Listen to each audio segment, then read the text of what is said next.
things that I want to hear from Oregon coming out of spring practice. All right, now, if you're new to the show, welcome. It's college football year round. If you're a sicko, you're just like us. It's college football, nothing but college football in the month of February, in the month of August, in the month of November. It's ball all the time, so make sure you're subscribed.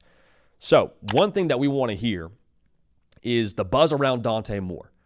I don't think anybody's questioning what he is physically. I want to hear about him taking ownership over the team with Dillon Gabriel now gone to the NFL. And I want to hear about the development year that he had paying off. Because remember now, Dante Moore, he played as a true freshman at UCLA. The report on him was out of high school, like he wants to go somewhere to play early. So he goes to UCLA, it goes how it goes, hits the portal, and he says, I want to go somewhere where I can sit a year, get better, develop, all those things. Well, now he's had that year underneath him. I want to hear that paid dividends. I want to hear about the jump he had from this past spring to this upcoming spring. That's one thing, because it's not like a physically demanding offense necessarily for Oregon at quarterback. It's more so a demanding offense on the mental side of things. Like Will Stein in that offense, he wants the ball out in 2.2 seconds on average, meaning you got to be dialed in, got to know where to go with the football. Did that full year of him watching Dillon Gabriel run the offense at a Heisman finalist level pay off?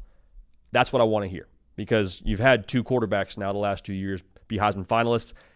Is Dante Moore next as the great leader, as the guy who runs the system? Very curious to see. Evan Stewart, I want to hear that he's ready to step up and be the wide receiver one kind of guy, because there's some big shoes now. In Oregon, the last couple of years, from a Troy Franklin to a Tez Johnson, they have consistently had a go-to guy in crunch time. And Evan Stewart, he flashed this year a couple of times. Like you think about the Ohio State game being a great spot for him. He has all the talent in the world. I want to see it come together in this offense after a full offseason under his belt, in addition to what last spring was for him. I think that's going to be what separates Oregon as well in the Big Ten. The explosiveness that they could have at that wide receiver position and maintain that. That was the difference for Ohio State down the stretch, was it not? Now, Jeremiah Smith is a lofty comparison, but that was, to me, why Ohio State turned it on at the end of the season and really what made them so dangerous. So for Oregon, Evan Stewart, let's level up. Let's give us that explosivity, or maintain that explosivity for Oregon, and just keep that offense a wagon. One more guy on offense I want to talk about. Makai Hughes is a transfer running back from Tulane. Did just silly numbers last year, over 1,400 yards. He is going to be in Eugene this spring. I want to hear just a, hey, wait till you see this guy kind of buzz. You know what I'm saying? I want to go to scoopduck.com. I want to go to the message board and hear about, hey, Makai Hughes tore off some big runs today at practice. Hey, the staff will not stop talking about Makai Hughes this, Makai Hughes that. I want to hear that kind of juice, because this offense in itself is also built to run the football. I mean, we've seen what they can be with a bell cow at running back. And there's a little bit of a feeling for me that because of Makai Hughes coming from Tulane, he's not as much of a known commodity for the college football public. I think that's going to change in 2025, but I think it starts with the buzz that we hear behind closed doors of what he's doing against that Oregon defense in spring practice. So last thing I want to say here, I want to hear that last year hurt for this Oregon defense, for the team as a whole, but especially on defense. And that sounds a little bit sadistic to say, but hear me out. Last season, with how well Oregon played the entirety of the year, undefeated, win the Big Ten, you go to the Rose Bowl and you got Ohio State, a team that you already beat now, that you're going to play for the second time, and for them to score 41, I want Oregon to take this a little bit personally.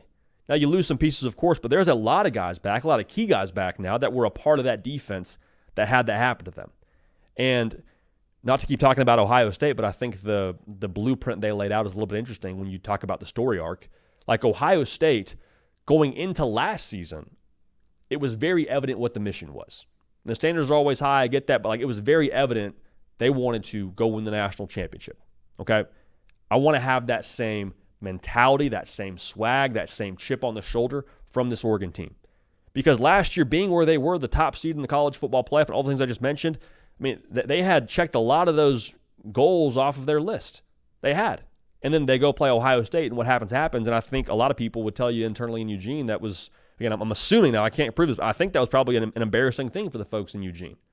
And so that's unfortunate that it happened, but successful people, we talk about this on our show, successful people take those embarrassing moments, they learn from them, and it's not just a learning moment, it's also fuel. I want that to fuel the Oregon defense. I want that to fuel them here moving into 2025. So as it pertains to the spring, I'd love to hear a couple of Oregon players on defense just say, yeah, man, we think about Ohio State all the time.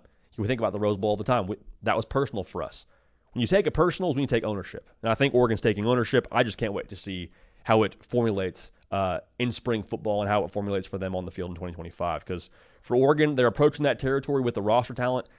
It's not going to be a thing of them not having the players. It used to be. It's not anymore. It's going to be about, can they squeeze that last 10%, that last 15%, situationally be as good as anybody else, and find a way to win those football games against those equally talented rosters.